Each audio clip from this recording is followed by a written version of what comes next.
Hello, this is Jack Kanstul with Kanstul Music. I'm out on a marching field here, or a field, to demonstrate these Kanstul Tubas, the 5/4 and the one behind me here, the full size. And these are convertible tubas, so we're going to talk just a little bit about them. My dad designed these originally for the drum corps community. At one time, all the corps were playing Kanstul, most of them anyway. Matter of fact, one corps won 16 high horn championships, DCI championships on Kanstul Tubas. And this is the B flat version, which is what the corps are playing now. They've switched from G, but this is also for the band. Now you'll notice, even though the horn looks big, and some people, I had a band director once in Texas, he told me, he says, there's no way I'd get a kid to play that. Although when he came over and picked it up, he found out it was pretty light. About 24 pounds. So a kid can play it. Now a kid has to stand up straight and he has to throw it up. I'm an older man and I can do it. I know a young kid can. You got to keep it to your head, so you wear a little bit of a beret. And the thing's designed to balance perfectly, as you can see, when it's up. And it's in the left shoulder position, which makes it easy. It's not going like this. And it gets a wonderful sound because this is an oversized tube. It's a 5/4. And this will give you the sound you want. It's kind of like the bass drum. You know those big giant bass drums in the pit, in the field, and you hit them, they just bloom. That's what this sounds like. Now, I'm not a tuba player, I'm a trumpet player. But I'm going to try to play this a little bit for you with trumpet player chops, so I'm sure I'll crack, to give you an idea of the sound of this instrument. So here goes.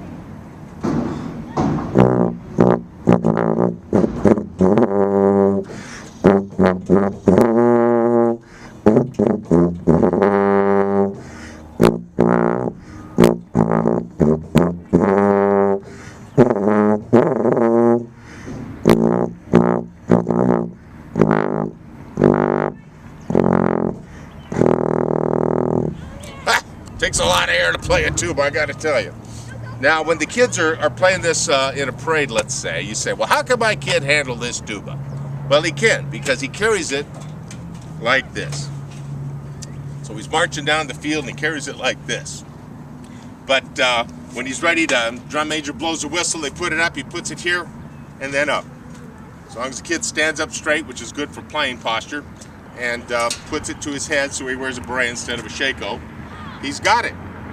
And when he's in the stands, let's say we're at a football game and he's in the stands, he just picks it up here, not at the tuning slide, right here, and he just carries it up in the stands like that.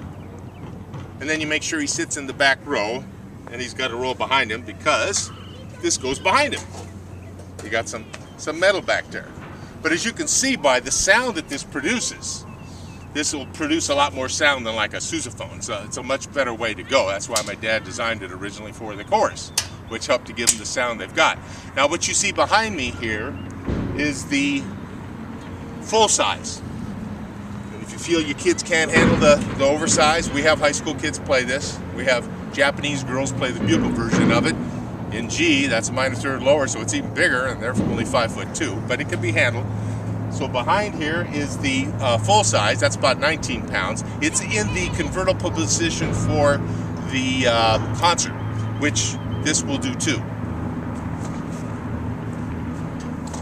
And you'll notice something about this full size is my father, he designed it with the valves lower.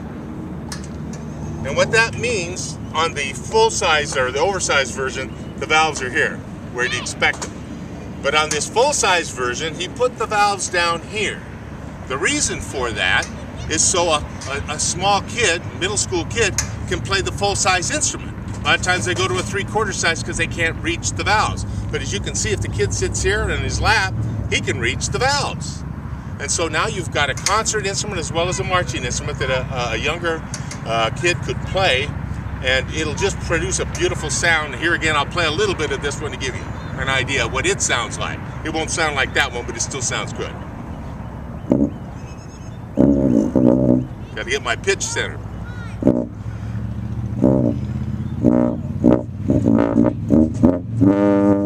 See? So it still gets a good sound, it just doesn't get the sound that gets because of its size. As you can see when we put it down here, the size. And then as far as storing, you see the cases. Now most of the band directors, they'll just take that oversized tuba and they'll just stick it right in there and then close the case. They'll have like 8 lined up across the band room in the back, and that's where they store them. And it works real good. Kid can get his instrument and come in and do it. Another exclusive feature on the Kanstuls is my dad's innovative idea of tune any notes. We'll end with that, and I'll show you that. If you'll bring that camera up here. This is your lead pipe, so it's on the open end of the horn. And right here, on the open end of the horn, is an adjustable tuning slide, because your fixed tuning slide's right here. So by doing that, it allows you to tune any note. So that's a Kanstul exclusive on many of our marching instruments. We have a full line of marching instruments, from the little alto horn right up to these big tubas. Give you a concert sound on the field, the kind of sound that you band directors are looking for. You'd like to get that full sound that you get in the concert room out on the field. These instruments will produce them for you. So I hope this was informative, and I might mention that these are showroom horns, this 5.4 and that full size there, and they're for sale if you want to buy them. Give me a call. We're gonna sell our showroom horns because we don't really have a use for them anymore, being that we just sell the instruments now. So this is Jack Kanstul signing off.